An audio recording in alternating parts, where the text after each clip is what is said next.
He felt it as if it were real.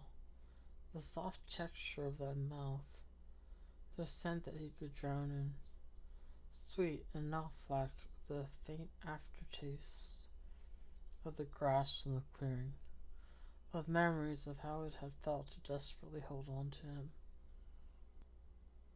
His eyes fell shut, after his irises most likely dilated, drunk on the feeling of the slowly sinking pain that he could not shake off himself.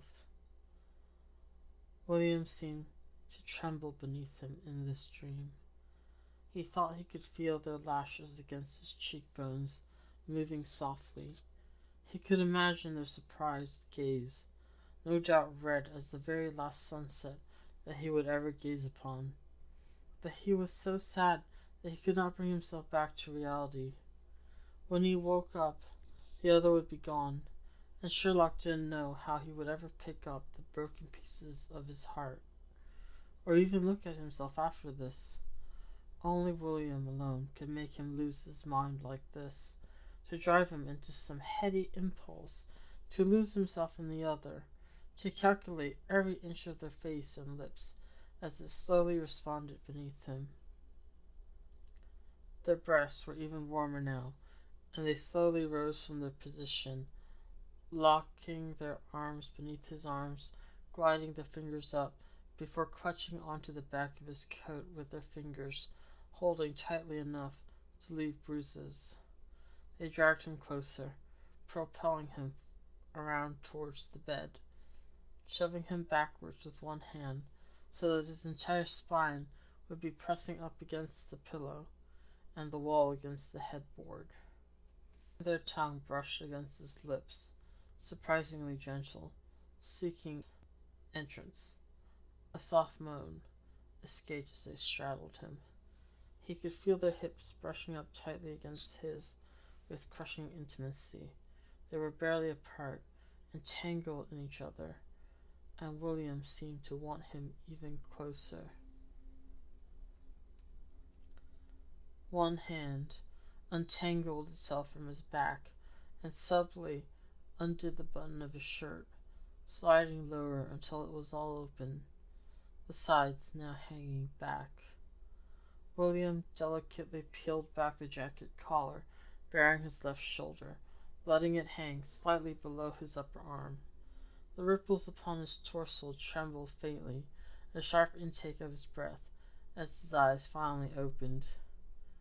Liam was forceful, but gentle in parts, never once giving way to let him wonder what it was that he wanted to do with him. Even Sherlock was speechless, as he wondered when this dream had suddenly become so intense. He wanted to be romantic, to kiss the other with the passion of lovers seen in plays, to hold on forever. The hand gripped his, fingers locking around his own in a somewhat unsteady grasp.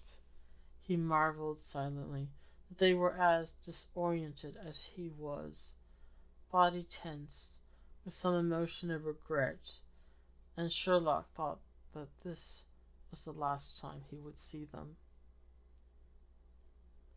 "Relax, Mr. Holmes," said the blonde god, slowly trailing kisses along the side of his neck, his nose buried in the side of his black locks, deeply inhaling his own scent, no doubt with a slight hint of cigarettes and sweat. "I won't let you forget me." They reached down the side with their mouth, at the angle that separated the space between his neck and shoulders, and then suddenly paused. He could feel a bit of hesitation, and suddenly he wondered if his dream should have really gone this way. He reached forward to hug him around the waist. "As if I would. I couldn't even if I wanted to." "So why did you have to leave?" The form seemed to coil back slightly, the hunched over posture of his pausing, but like gravity of an invisible push, they suddenly lurched forward and bit him.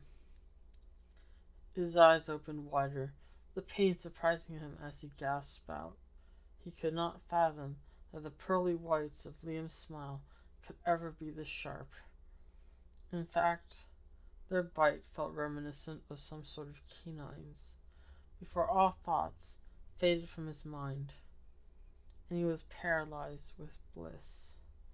Slowly, like a man struggling to crawl through the dark, his hands raised to draw them closer, truly in love, as he could not let them go either. As they drank his blood, he could feel it leave him in what felt like waves.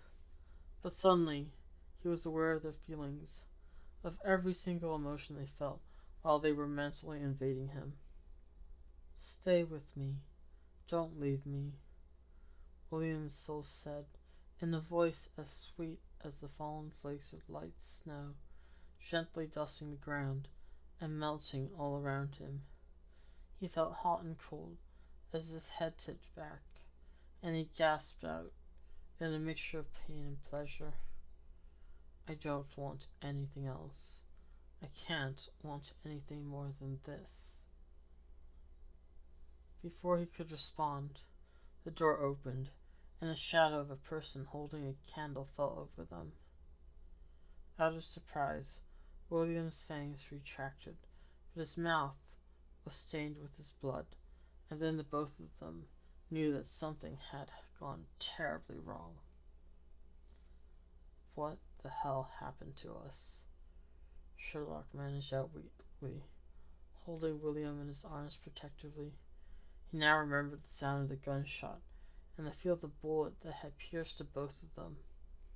He now remembered the bloodstains that should also be all over him, as they were bleeding out on the grass near the river.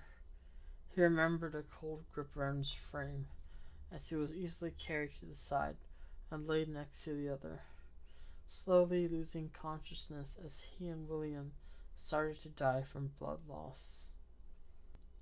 The person who had opened the door shut it behind them, and Sherlock was faced with what could only be the most beautiful, copper-haired man that he'd ever seen beneath the moonlight.